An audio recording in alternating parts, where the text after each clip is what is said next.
remember, don't rotate your hips too far, and don't go far enough. Okay? You know where to spin to. You spin right to their lap. Back step. Hard pull here. And if you've put your hips where they belong, they will come right off the top. Okay?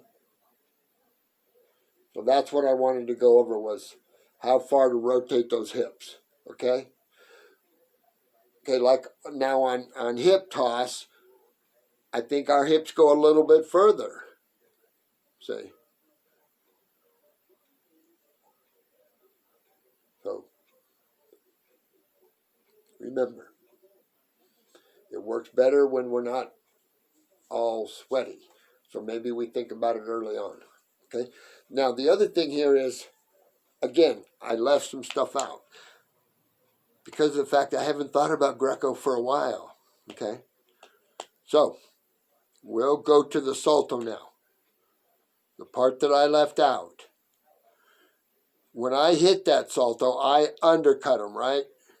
This foot's way in, and then this one certainly comes to meet it. Okay? And I'm going to lose my balance backwards. Okay, that we talked about. We talked about driving the overhook up and towards your head, and driving your hips hard. Okay? Now, the part that I left out was, there might come a time where we have to run our feet. Okay? Even though we're way underneath him, we've driven our hands up and our hips up. Okay? We may still have to run our feet, and that's all right. You're up, you're hitting your arch, and he might be holding you up. See? So we have to keep in mind all the stuff we talked about before.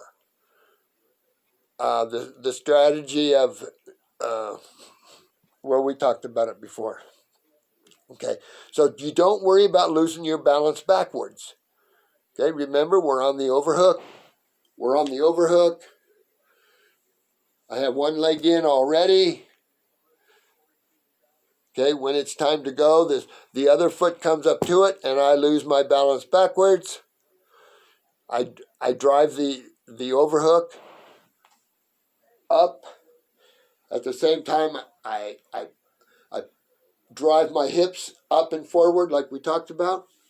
Okay?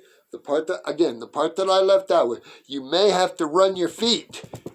There you are hanging, you're upside down, and he's hanging on you like this. Okay? Okay? Okay, you may have to run your feet for a second. Okay? But then at the point of explosion, we talked about it earlier, bam, boom, we drive those hips up. So we probably have to do more arching. But, okay, those two Greco things I wanted to clear up here today. All right? Listen, I think if you guys have any input or questions, then just text me, I guess. I'm not sure, really.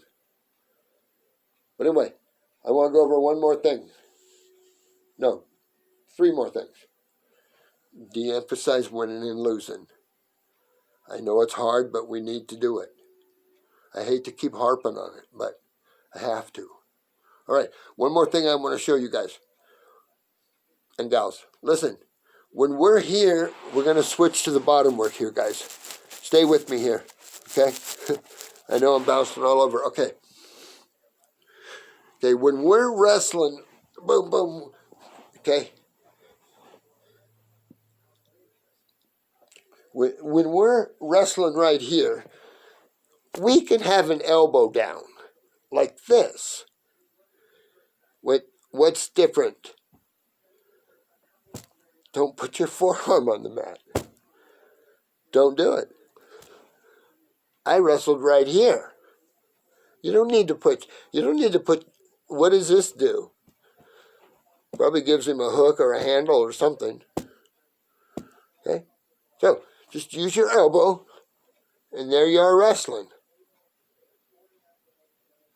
Okay?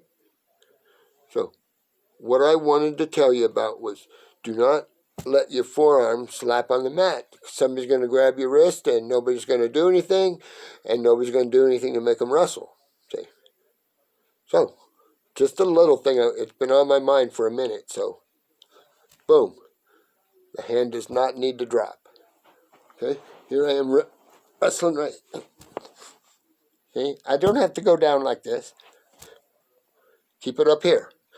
Yeah, you have to watch about, I don't know, somehow him grabbing it. Yeah. Okay. But it's not going to get grabbed as much as this will. Boom. I cut down to your weight, and it's you and I in the finals. I see your hand on the mat, your wrist on the mat. I'm going to snag it. So don't put it there. Here I am in my bottom stuff, and if it has to go down here, it can. Okay? And we talked about today at workout, the piston. And the fact that I'm not on my rear end. Okay? So, do not get lazy and let your forearm slap on the mat. Because the good ones are going to snag it up. Okay? So, think about it. And, of course, we can still use this as a piston. See, I'm too far back. I'm getting lazy. It's late. See, I'm sitting on my butt, basically. And this is not where I need to be kind of, I can do it better here. Okay? Now, I can use this part of my leg. Okay? We had that lesson the other day about quasi-vertical.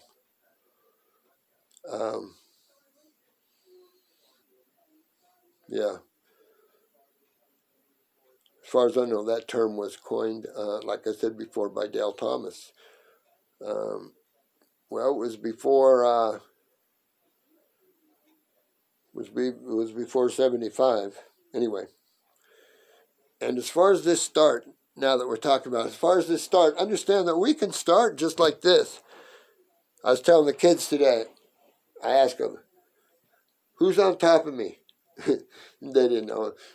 I told them, the best kid in the country. They like that. So 2 or 3 times through the workout. Who's on top of me? The best kid in the country. So we can start like this if we have to. Okay. This is a pretty solid base. We can deal with a pretty tough kid right here. Pretty tough kid on top of us.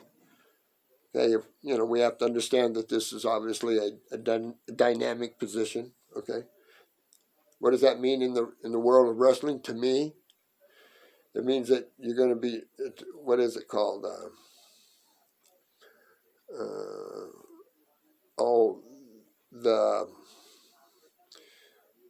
The military term.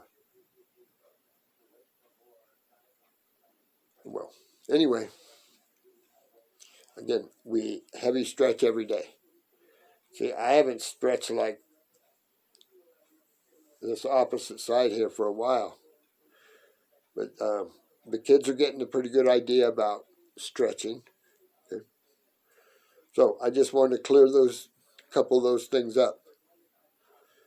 All right. We got a couple other things we got to cover. Some pretty important things. So stay with me. And again, thanks for stopping by. Again, if there's any input, questions or input, the text me would work. Okay, my friends, bye for now.